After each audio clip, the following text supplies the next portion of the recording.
നമ്മൾ മുളപ്പിച്ച് പൊട്ടറ്റോ കഴിച്ചു കഴിഞ്ഞാൽ അത് ക്യാൻസറസ് ആണ്, അതിൽ ക്യാൻസർ കോസിങ് കുറേ എന്തൊക്കെയോ കെമിക്കൽസിന്റെ പേരൊക്കെ ഉണ്ട്, അതുണ്ടോ? അത് ആക്ച്വലി എന്താണെന്ന് വെച്ച് കഴിഞ്ഞാൽ അത് ഈ പൊട്ടറ്റോ എന്ന് പറഞ്ഞ ഒരു നൈറ്റ് ഷെയ്ഡ് ഫാമിലിയിൽ വരുന്ന ഒരു വെജിറ്റബിൾ ആണ്. ഇതിൽ മൈക്രോ ഗ്രീൻസ് കേട്ടിട്ടുണ്ടോ?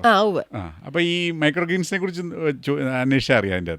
അതിനകത്ത് അവർ പ്രത്യേകം റെക്കമെൻഡ് ചെയ്യുന്നുണ്ട് ഈ പൊട്ടറ്റോ, ടൊമാറ്റോ തുടങ്ങിയൊന്നും ഒരിക്കലും മൈക്രോ ഗ്രീൻ ആയിട്ട് ഉപയോഗിക്കരുത്. അതിൻ്റെ കാരണം എന്താണെന്ന് വെച്ച് കഴിഞ്ഞാൽ ഈ പൊട്ടറ്റോയുടെ നമുക്കറിയാലോ, ഇത് നമ്മൾ വെയിലത്ത് വയ്ക്കുക, അല്ലെങ്കിൽ നമ്മൾ ചൂടുള്ള സ്ഥലത്ത് വയ്ക്കുക, അല്ലെങ്കിൽ എക്സ്പോസ്ഡ് ആയിട്ടുള്ള സ്ഥലത്ത് വയ്ക്കുകയാണെങ്കിൽ അതിൻ്റെ പച്ച കളർ വീഴും.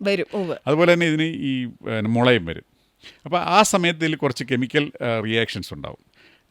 അതായത് ഇതിൻ്റെ പ്രോസസ്സ്, അത് പച്ചയാകുന്ന അല്ലെങ്കിൽ അതുപോലെ മുളയ്ക്കുന്നു, ആ പ്രോസസ്സിലുണ്ടാകുന്ന ചില കെമിക്കൽസ് ഉണ്ട്. ഗ്ലൈക്കോ ആൽക്കലൈഡ്സ് എന്ന് പറയും, ടെർപിൻസ് അങ്ങനെയൊക്കെ പറഞ്ഞ പേരുള്ള കുറേ ആൽക്കലൈഡ്സ് ഉണ്ടാവും.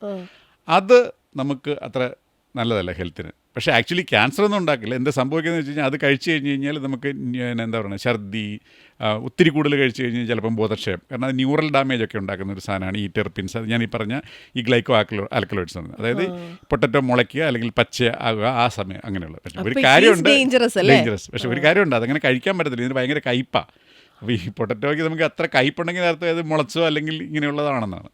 ഇനി നമുക്ക് ഒരു നിവൃത്തിയില്ല, നമുക്ക് വേറെ പൊട്ടറ്റോ ഇല്ലെങ്കിൽ അതൊക്കെ ചെത്തി കളഞ്ഞതിന് ശേഷം ആ പച്ച ഭാഗം അല്ലെങ്കിൽ സ്പ്രൗട്ടഡ് ഭാഗം ചെത്തി കളഞ്ഞിട്ട് കഴിക്കേണ്ടി വരും. ആ പൊട്ടറ്റോ ഇപ്പോൾ ഡോക്ടർ പറഞ്ഞില്ലേ ടൊമാറ്റോ എന്ന്, അതുപോലെ പൊട്ടറ്റോ അല്ലാണ്ട് അങ്ങനെ കഴിക്കാൻ പാടില്ലാത്ത വെജിറ്റബിൾ അല്ല, ഈ മൈക്രോഗ്രീൻ ആയിട്ട് മുളപ്പിച്ചിട്ട് കഴിക്കാൻ പാടില്ലാത്ത അതാണ് ടൊമാറ്റോ, ഈ ഇത് നമ്മുടെ ബ്രിഞ്ചാല്, ഈ പൊട്ടറ്റോ, നൈറ്റ് ഷെയ്ഡ് ഫാമിലി എന്ന് പറഞ്ഞ ഗ്രൂപ്പിൽ വരുന്ന വെജിറ്റബിൾസ്.